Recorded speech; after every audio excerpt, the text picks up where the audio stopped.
वर्धमान नाम का एक नगर था जहाँ का राजा रूपसेन था।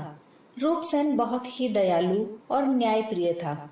एक बार रूपसेन के यहाँ एक वीरवान नाम का राजपूत नौकरी के लिए आया। रूपसेन ने वीरवान से पूछा, खर्च के लिए क्या चाहिए? तो उसने उत्तर दिया कि मुझे 1000 तोला सोना चाहिए। दरबार में बैठे सभी लोगों को सुनकर आश्चर्य हुआ। रूपसेन ने वीरवान से पूछा, तुम कितने लोग हो? तो वीरवान बोला, मैं, मेरी पत्नी, मेरा बेटा और बेटी। राजा को यह सुनकर बड़ा आश्चर्य हुआ। आखिर 4 लोग इतना धन का करेंगे क्या? तब रूपसेन ने सोचा कि कोई न कोई कारण तो अवश्य है। फिर उसने वीरवान की बात मान ली। उसी दिन से वीरवान भंडारी के पास जाकर 1000 तोला सोना लेकर अपने घर आता। 1000 तोले सोने में से वीरवान आधा सोना ब्राह्मणों में बांटता और बचे हुए आधे सोने तोले के बराबर 2 हिस्से कर मेहमानों, वैरागियों और सन्यासियों में बांट देता। वो दूसरों से भोजन बनवाकर पहले गरीबों को देता और फिर जो बचता उसे अपनी स्त्री और अपने बच्चों को खिलाता और स्वयं खाता। उसका काम था कि शाम होते ही ढाल तलवार लेकर राजा के पलंग की चौकीदारी करना। कभी भी राजा को किसी भी वस्तु की जरूरत होती तो वो हाजिर रहता था। एक बार आधी रात के समय राजा को किसी के रोने की आवाज आने लगी। वो आवाज मरघट की तरफ से आ रही थी। राजा ने वीरवान को आवाज लगाई तो वो राजा के समक्ष उपस्थित हो गया। राजा रूपसेन ने वीरवान को कहा, मुझे मरघट की ओर से किसी के रोने की आवाज आ रही है। जाओ और पता लगाओ कि इतनी रात गए कौन रो रहा है और क्यों रो रहा है। राजा का आदेश सुनकर वीरवान तत्काल मरघट की तरफ चल देता है। मरघट पर जाकर देखा, सिर से पांव तक गहने पहने एक स्त्री नृत्य कर रही है। कभी कूद रही है, कभी सिर पीट पीट कर रो रही है, लेकिन उसकी आंखों में एक भी आंसू की बूंद नहीं है। वीरवान ने पूछा, तुम कौन हो और रोती क्यों हो? उसने कहा, मैं राजलक्ष्मी हूँ।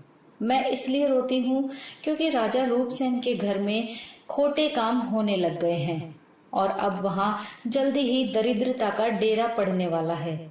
मैं वहां से चली जाऊंगी और राजा दुखी होकर 1 माह में मर जाएगा। ये सुनकर वीरवान ने पूछा, इस दुविधा से बचने का कोई उपाय है? तो स्त्री ने कहा, हाँ, यहाँ से पूर्व दिशा में एक देवी का मंदिर है। यदि तुम वहां जाकर अपने बेटे का शीश चढ़ा दो तो राजा पर आने वाली सारी मुसीबतें खत्म हो जाएंगी और राजा 100 सालों तक बेरोक टोक राज करेगा। वीरवान स्त्री की बात सुनकर घर आता है और अपनी पत्नी को जगाकर सारा हाल बताता है। तभी पत्नी ने बेटे को जगाया और उसकी बेटी भी जाग गई। जब बालक ने पिता वीरवान की बात सुनी तो वो खुश होकर बोला, पिताजी, आप मेरा शीश काटकर देवी के मंदिर में चढ़ा दें। इससे एक तो आपकी आज्ञा पूरी होगी और दूसरा स्वामी का कार्य और तीसरा मैं देवी के चरणों में रहूंगा। इससे बढ़कर बात क्या होगी? आप शीघ्रता करें। वीरवान अपनी पत्नी को कहता है, अब तुम बताओ।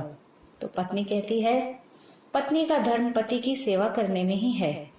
इसके बाद चारों देवी के मंदिर में जाते हैं, जहां वीरवान हाथ जोड़कर कहता है, हे देवी, मैं अपने पुत्र की बलि दे रहा हूँ। आप मेरे राजा रूपसेन की उम्र 100 बरस करें और उनके राज्य पर आने वाली हर विपदा को दूर करें। इतना कहकर वीरवान ने जोर से तलवार चलाई, जिससे पुत्र का शीश कटकर अलग हो गया। जिसके बाद वीरवान की पुत्री ने अपने भाई की मृत्यु देखी तो खुद भी तलवार से अपना शीश काटकर खत्म हो गई। बेटा और बेटी के मर जाने के बाद वीरवान की पत्नी भी दुखी हो गई और उसने भी अपनी गर्दन काट ली। इसके बाद वीरवान ने सोचा कि जब मेरा पूरा परिवार ही खत्म हो गया तो मैं जीवित रह के क्या करूंगा, और उसने भी अपना सिर काट लिया। जब राजा को यह पता चला तो राजा रूपसेन बहुत दुखी हुआ। राजा ने सोचा, अकेले राजा के प्राणों की रक्षा करने के लिए 4 प्राणियों ने अपनी जान दे दी।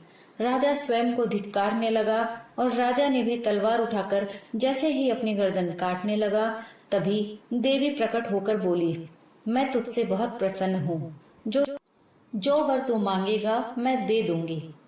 राजा कहता है, देवी यदि आप इतनी प्रसन्न हो तो उन चारों प्राणियों को जीवित कर दो।